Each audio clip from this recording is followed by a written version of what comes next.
Hello, everyone. Welcome to week 2. You are almost halfway done with the course. Can you believe it? Time is flying. You are almost complete with all of your work in week 1. And for what I have seen so far of your KWLs and your discussion boards, as well as your parent interview paper, everyone's doing a great job. So I try to make sure to leave you feedback as well.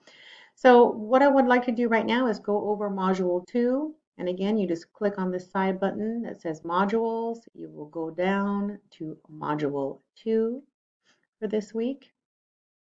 And then I would like to click on the professor instruction video. So you'll see the video at the top, obviously. And then this week you're going to be reading chapters 5 through 8.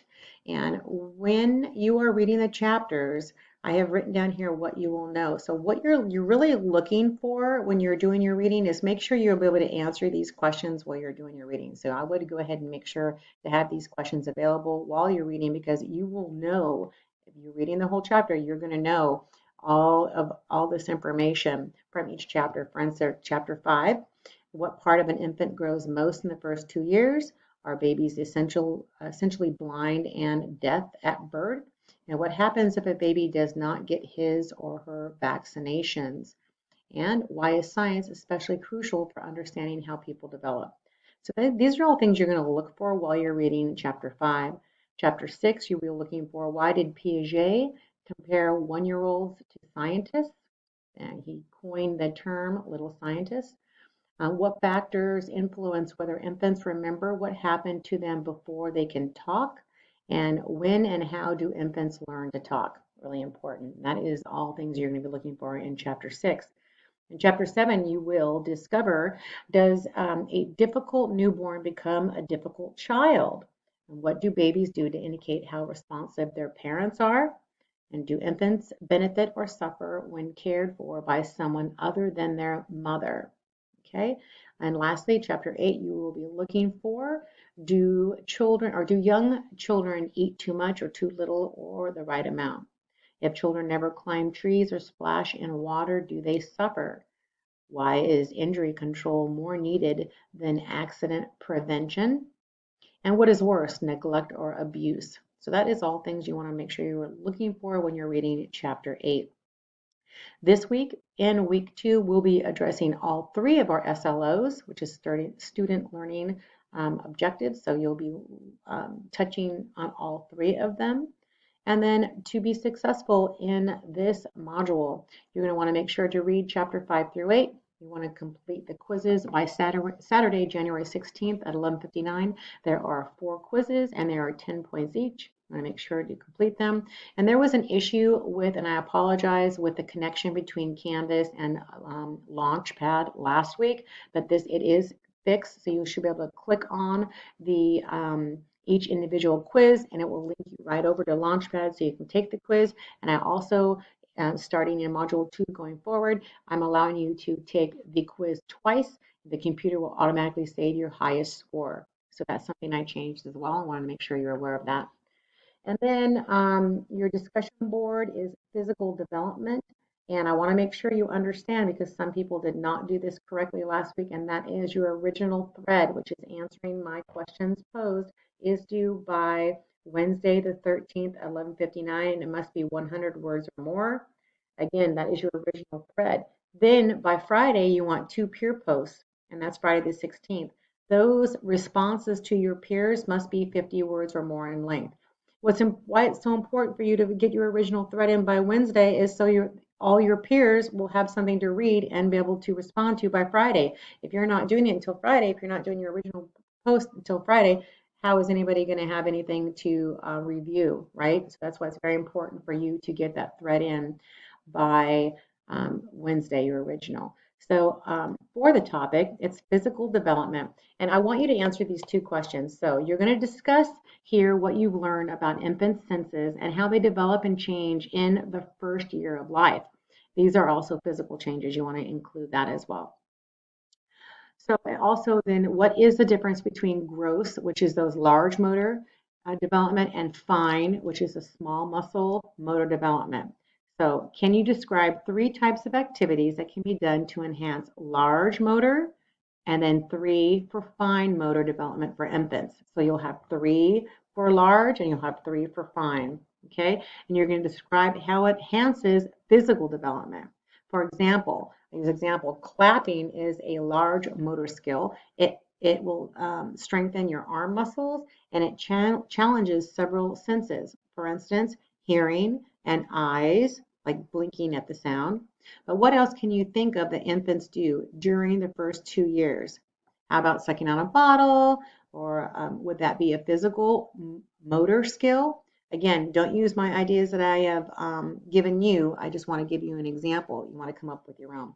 Again, your original thread is due, in you answering these questions is due by January 13th, 11:59, and then 2 peer posts by Saturday the 16th. And I will do my grading on the 17th. So that is your discussion board. There's only one discussion board this week. And your assignments, again, just like you did in week 1, your KWLs, you're going to do those for chapter 5 through 8 by Saturday. Everything, all the big assignments are all due on Saturday. So you have until Saturday, January 16th at 11:59. And your KWL is worth 10 points. One thing I wanted to bring to your attention is that I noticed that some of your KWLs weren't completed fully, meaning you have, for instance, week 1, you had chapter 1, chapter 2, chapter 3, chapter 4. You're writing 4, what you knows, what you already know, what you would like to know, and what you learned, right? That's what the KWL stands for. I want to make sure that you're doing 2 to 3 sentences in each area. So in other words, the K for chapter 5 should be 2 to 3 sentences. For chapter 6, 2 to 3 sentences. Chapter 7, 2 to 3 sentences. Chapter 8, 2 to 3 sentences. Not just one single sentence in each area. I need at least 2 to 3 for each chapter. That goes for what you know, what you want to know, and what you've learned. Okay, so make sure that you complete that. So I was pretty lenient in week 1 and gave most of you full credit, but going forward in week 2, going forward to week 3 and week 4, you will be losing points if you don't do the assignment in its completion. And then your last assignment is nutrition. It's a healthy snacking that is due by Saturday 16th. And let me go ahead and go into that really quick for you. Here we go. Uh-oh. Healthy snacking. And it has full directions here for you. So we discussed adolescents are increasingly in control over the decision that influences their health and wellness. The behaviors that adolescents learn throughout childhood and young adult will carry into their adult lives. So teens who are overweight or obese are most likely to be overweight or obese as adults, and putting them at risk for chronic diseases such as hypertension, heart disease, and diabetes. For this discussion forum, we will be using the food diary site to look up calories and nutritional facts. So you will click on this site. But before you begin the assignment, you need to open and read healthy snacking. So in here, I give you the form of healthy snacking, and it actually will go over healthy snacking from grains, vegetables, fruit, dairy, and protein. Gives you an explanation, and this is all can be found at the USDA Center for Nutrition. Okay, so that is the healthy snacking form. So you want to look at that, and then let me go ahead and minimize this. And then once you look over that, here's another nutritional facts. Once you look over these, oops, sorry about that. You'll be able to go in and actually track your snacks. So you're going to kind of look at this healthy snacking form, and the food, my food diary kind of tells you the different types of food we should be eating as adults and adolescents and forward. And then over here is track your snack. I'm going to click on that. You're going to actually write down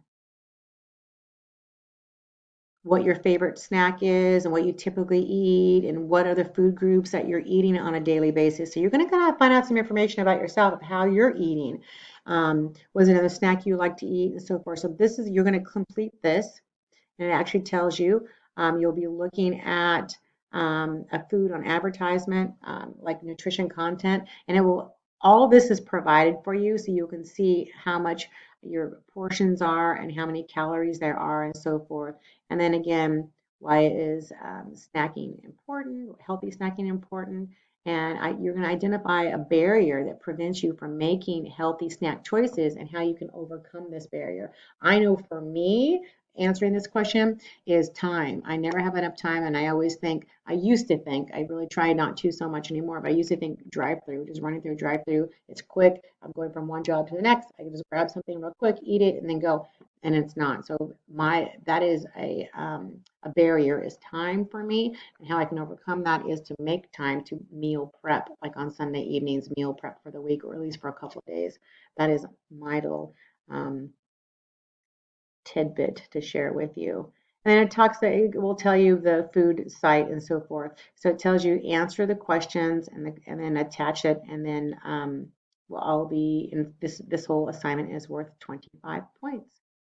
Let me go back. That's your assignment. And then also due on Saturday, January 16th is your midterm. Your midterm will cover chapter 1 through 8. Your chapters 1 through 8 is covered on the midterm. The final will be chapter 9 through 16. So it's actually cut in half. So you want to make sure that you have all your quizzes complete, your discussion board, your KWLs, your actual assignment, and then go ahead and submit your midterm. Again, your midterm, you only have one chance to take that. You don't get to take that more than once. Your quizzes, you will have two chances or two options to complete them, and then the computer will automatically take your highest, and your midterm, you'll have the one. Again, you have your books, you have your notes, so make sure to utilize those during the midterm.